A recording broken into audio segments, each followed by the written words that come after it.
gabak agak indah berbalam, dipupu bayu ke pohon ara. Awal bismillah, mulanya kalam. Assalamualaikum pembuka bicara. Nama saya Aisyah Agani binti Ahmad Ghazali dari kelas 2 Al-Jazari.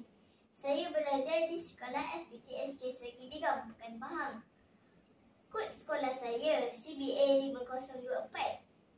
Hobi saya membaca buku dan mewarna.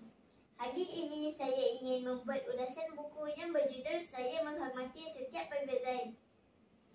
Buku ini ditulis oleh Berda Aki, diterbitkan pada 2017 oleh Bestari Kids.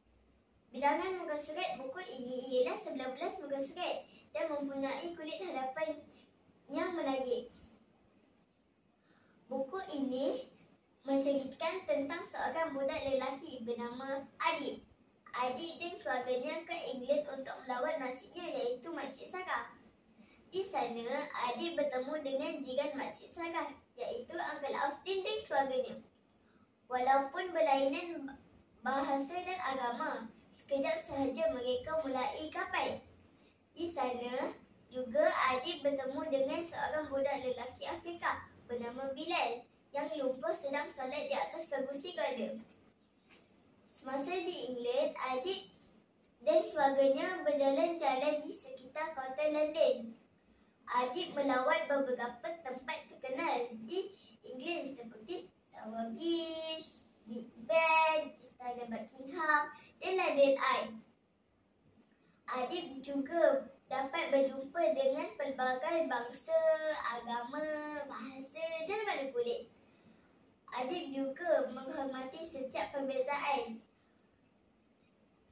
Nilai murni dan pengajaran di dalam buku ini ialah kita tidak boleh bersikap sombong dan mestilah menghormati setiap perbezaan.